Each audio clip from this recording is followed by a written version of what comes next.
Selamat datang di video podcast pertama aku.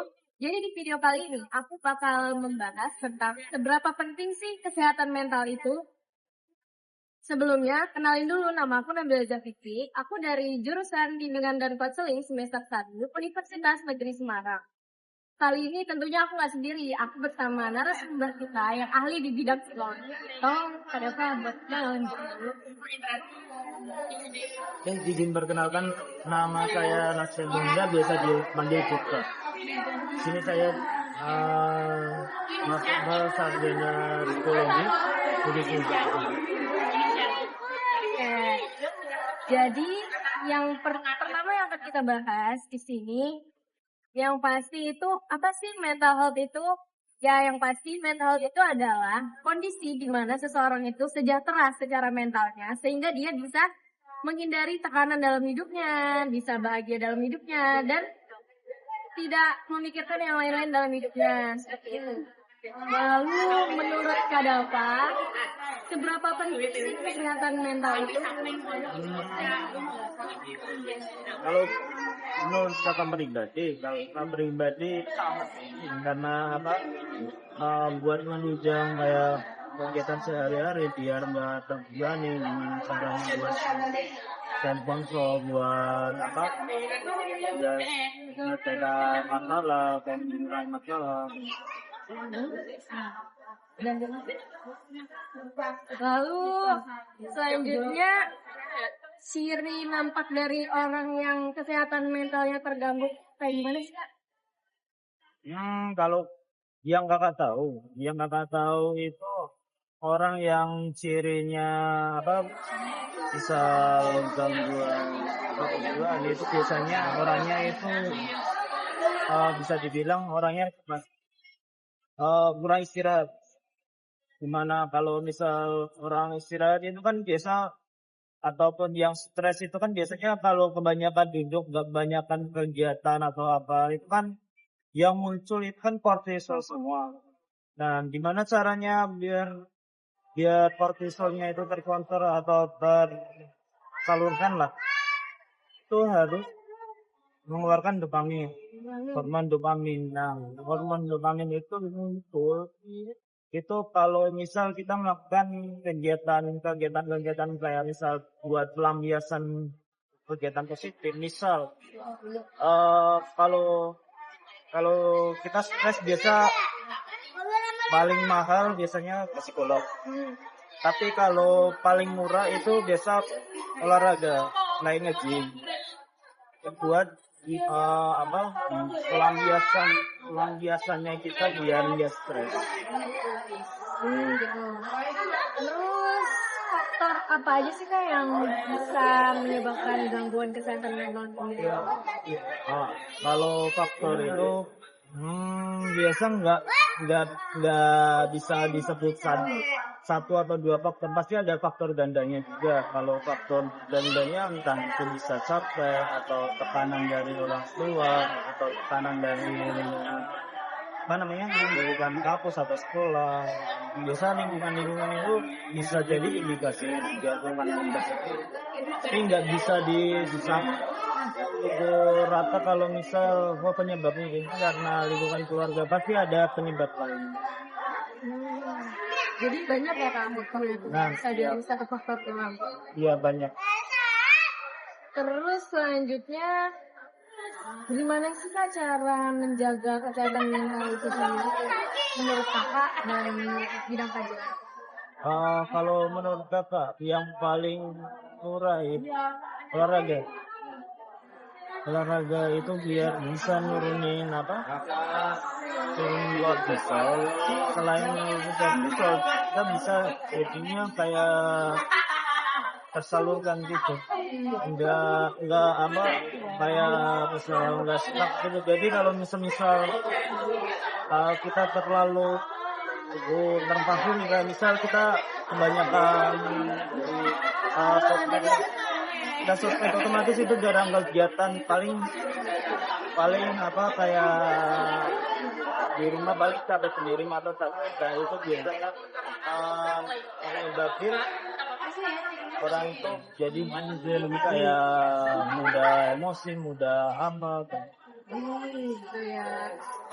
Selanjutnya nih, boleh di-share sedikit Kak, terus hal apa yang biasanya membuat kakak itu ngerasa kayak kesehatan mentalnya terganggu?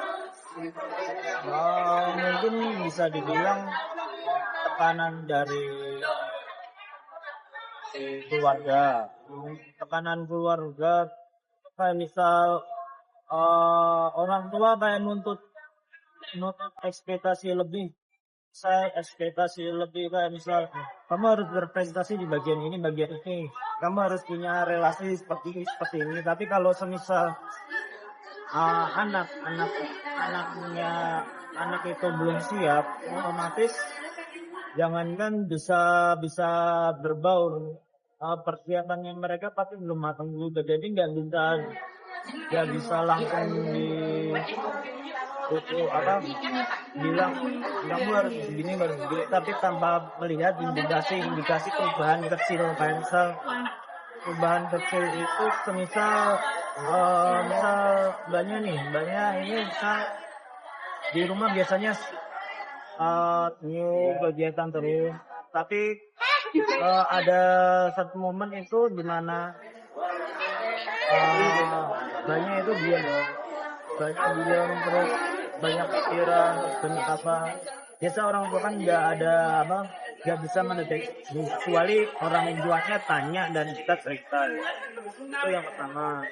Yang kedua itu olahraga itu dimana kita itu biasa kalau kelemahannya kita itu nggak bisa cerita, biasa kan kita harus cari kegiatan-kegiatan yang buat pelampiasan emosi kita. Kalau misal kita nggak punya kegiatan pendukung, terus nggak punya orang yang bisa dibuat sharing, ya udah berarti siap-siap aja kita jadi mungkin bisa jadi pasien psikolog. Jadi makanya itu buat pelampiasan itu bisa aja paling murah ya paling mahal ke psikolog, atau enggak kegiatan-kegiatan yang positif lainnya seperti yang nggak suka kayak misal apa gitu. Kalau banyak sukanya biasanya kegiatan apa? Sukanya biasanya itu ngelakuin hobi sih, kayak nonton gitu biar relax aja, biar pikiran-pikiran tuh ke distract gitu. Nah, terus kan aku kan nih masih remaja nih ya, remaja menuju dewasa nih. Ini nih masa-masanya generasi biasanya tuh disebut generasi yang overthinkingan lah, overthinking ya, kayak aku nih overthinking, semuanya tuh di overthinkingin gitu. Apa namanya, di sosmed orang komen sedikit kepikiran, gini sedikit kepikiran. Kalau kakak sendiri kayak gitu doang? Kalau kakak sih enggak terlalu gitu. Soalnya kalau tujuannya kakak cuman mau ke target A, ya mau gimana caranya harus fokusnya ke target A. Kalau anak zaman sekarang kan ya mohon maaf, kayak misal kalau orang tua bilang Dek makan, otomatis kalau orang zamannya kakak atau orang tuanya kakak mungkin Din makan, ayo makan. Tapi kalau anak zaman sekarang itu kan bentar atau gimana, itu kan kayak penyampaian informasi yang disampaikan anak itu kan misalnya yang instan, sedangkan orang tua itu kan masih mintanya yang kayak terlalu berbeda, jadinya bisa nyebabin miskomunikasi, dan miskomunikasinya itu yang nyebabin kayak tekanan tersendiri buat anak. Terus kalau misalnya kakak sendiri, ada nggak cara yang biar kita tuh nggak overthink gitu? Gimana ya? Tetap ngelakuin apa biar nggak overthink? Pertama cari dulu kegiatan yang, kalau saran kakak cari kegiatan yang banyak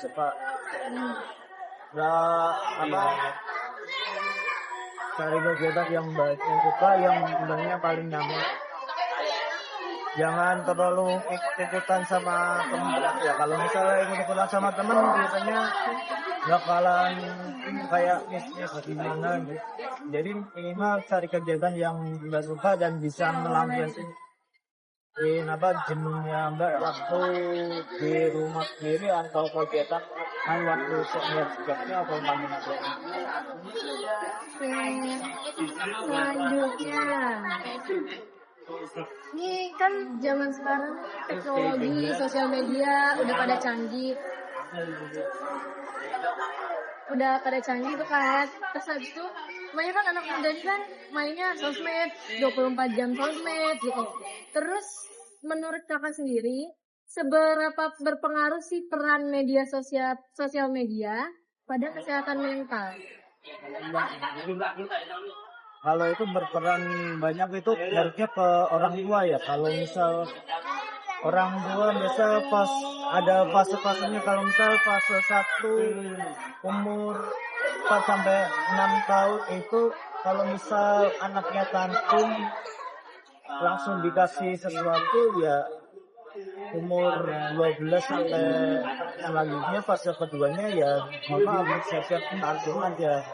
Jadi kalau misal orang tuanya nggak bisa ngasih contoh yang bagus ya mana lagi, jangan salahkan anak kalau misal anaknya belum ada persiapan buat kelanjutan yang gimana. Kalau semisal apalagi anak zaman sekarang itu maunya kan cepat instan. Kalau misal instan itu kan otomatis orang tua harus bisa nyampein intinya gitu kan. Gimana caranya orang tua itu mau mau membuka apa maunya anak, kalau misal nggak ditanya ataupun nggak mau memahami anaknya tersebut. Jadi ya kembali lagi ke orang tua. Kalau misal lingkungan atau karena trending gitu ya, itu biasa indikatornya itu dari bisa jadi ada indikasi lainnya yang nggak mungkin disebutin nggak mungkin pada patokan satu aja. Jadi pasti ada indikasi lainnya yang nyebab itu anaknya itu jadi nggak mau dengerin orang tua dan nggak mau itu. Apalagi misal kayak gini deh, contoh misal banyak minum es, misal banyak minum. Kadang orang tua bilang, jangan minum es nanti tenggorokan sakit. Ada nggak Pak? Nah, ada. Tapi kalau anak zaman sekarang itu pintar. Anak zaman sekarang itu baca dulu artikelnya. Oh ini ada korelasinya apa enggak? Kalau nggak ada ya udah dia tempatnya minum. Nah biasa kadang orang tua kan nggak mau denger. Bapak paling bener karena bapak itu pengalaman ini itu. Ya tapi kalau anaknya udah baca artikelnya ya cuma aja. Jadi jangan terlalu maksain anak ataupun jangan terlalu menyalahkan orang tua karena orang tua itu kan generasi terbaik pada zamannya. Beda sama kita kan harus pelajarin itu, dan orang tua nggak mungkin melajarin apa yang kita pelajarin. Jadi jangan terlalu saling menyalahkan, soalnya orang tua dan anak itu saling berhubungan, saling menguntungkan satu sama lain. Jadi kalau salah satu nggak bisa menghubungin ya mohon maaf, lainnya pasti ada. Yang terakhir,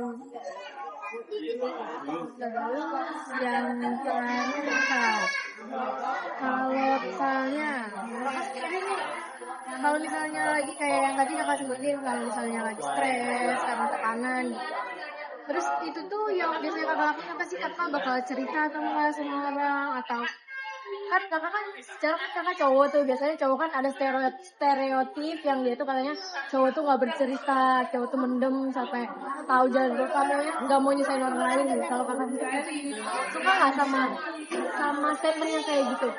Kalau kakak sih orangnya nggak pernah cerita, tapi kakak biasanya kayak melibatkan apa ya, melampiasinya emosi atau apa itu ke kegiatannya kakak. Misal kakak di resimen ya, ya udah kegiatannya ya pelampiasannya yang di resimen gitu. Jadi nggak bisa dibilang cerita gimana, karena kakak punya apa ya, pandangan sendiri kalau misal cerita sama orang itu harus kayak kriterianya seperti apa atau filmnya harus kayak gimana. Jadi jarang banget kalau cerita, apalagi cerita sama orang. Oh, jarang ya. Berarti kalau kakak nggak cerita, kakak tuh ngapain? Ya kegiatan apa lampiasnya kegiatan serius. Berarti kesehatan mental ini penting banget ya kalau buat dijaga. Soalnya kalau nggak dijaga, bakal menyebabkan, maksudnya pola hidup kita bakal rusak juga. Satu pola hidup bakal rusak, kesehatan juga bisa menurun. Jadi kayak gitu ya kalau harus juga. Kayaknya cukup sekian aja podcast kita pada hari ini. Terima kasih buat Kak Dava yang udah menyempatkan waktunya di sela-sela skripsi ya Kak. Oh, like ya. Ya udah segitu aja. Mohon maaf kalau ini videonya masih banyak kurangnya dan yang pertama kali ya.